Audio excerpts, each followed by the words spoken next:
Every great story has a beginning, and this one starts with a promise that changed everything, a promise of hope, of light breaking into darkness. Story begins with a promise fulfilled, the birth of Jesus.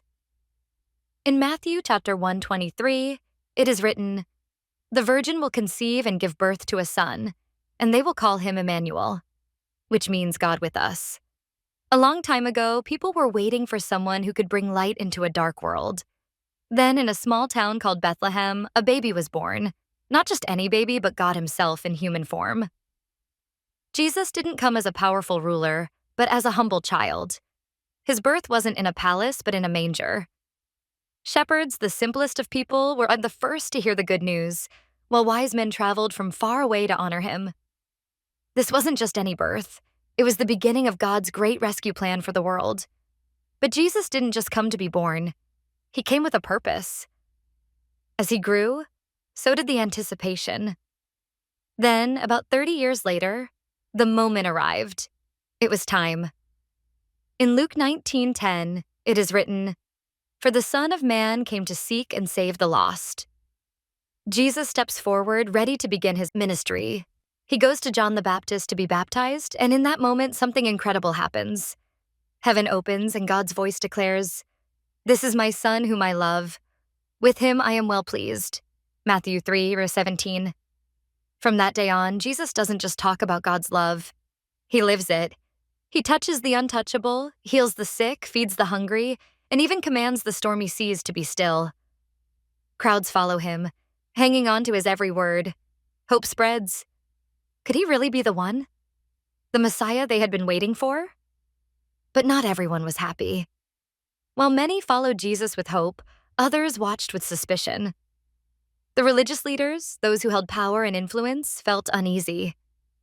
Who was this man who spoke with such authority? Who forgave sins as if He were God Himself? The conflict arose. Jesus challenges the world. In John 8:58, He boldly declared, "Before Abraham was born, I am." These words shook the very foundation of their beliefs. He wasn't just claiming to be a wise teacher or a prophet. He was claiming to be God in human form. That was too much. He dined with sinners, healed on the Sabbath, and called out hypocrisy without fear. He told people that God cared more about their hearts than their rituals. And with every word, every miracle, every act of love, He threatened the control of those in power. Whispers turned into murmurs, murmurs into secret meetings.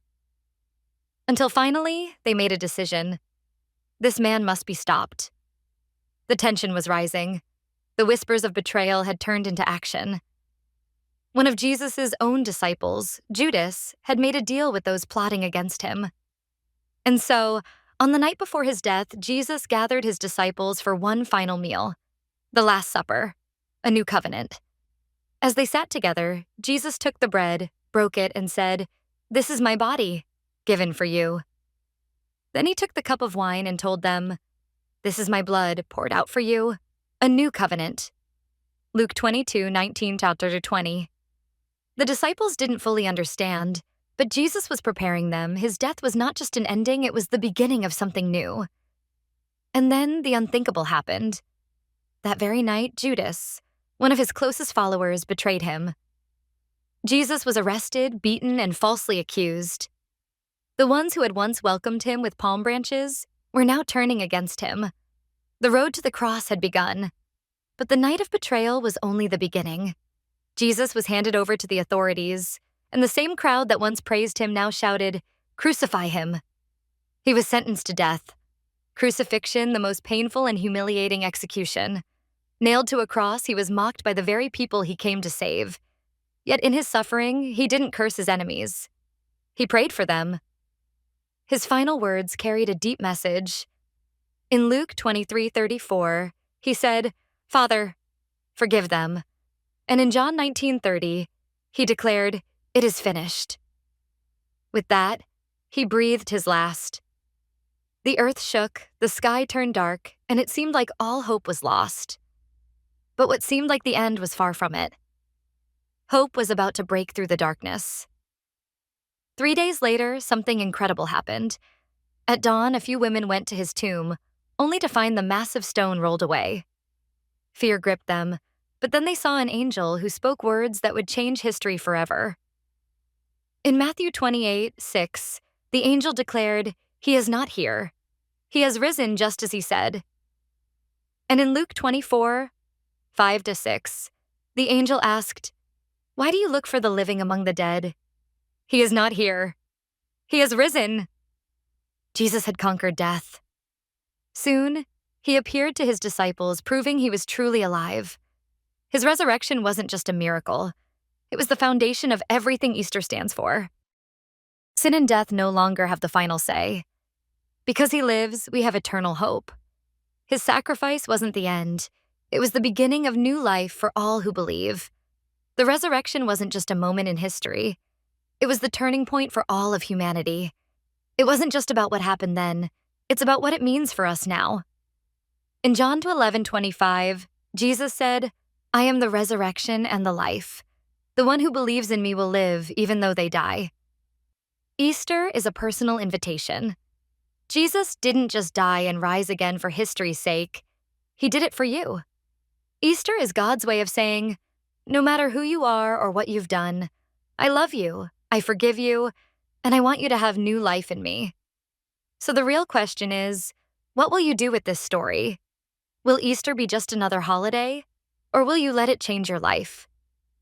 Easter is more than a story. It's an invitation. It's an invitation to step into the new life Jesus made possible, not by our efforts, but by his grace alone. Salvation is not something we can earn. It is a free gift from God. No amount of good deeds, religious acts, or personal effort can make us worthy of it. It is God's grace given through Jesus Christ. In Ephesians 2:8-9, it is written, "For it is by grace you have been saved through faith. And this is not from yourselves, it is the gift of God, not by works, so that no one can boast." Everything we try to do on our own to earn salvation falls short. The Bible makes it clear.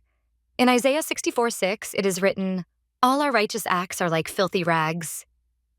Yet in his love, God opened the way for us. He didn't wait for us to be good enough. He gave his son so that through him, we could receive grace freely. The door is open, the gift is given.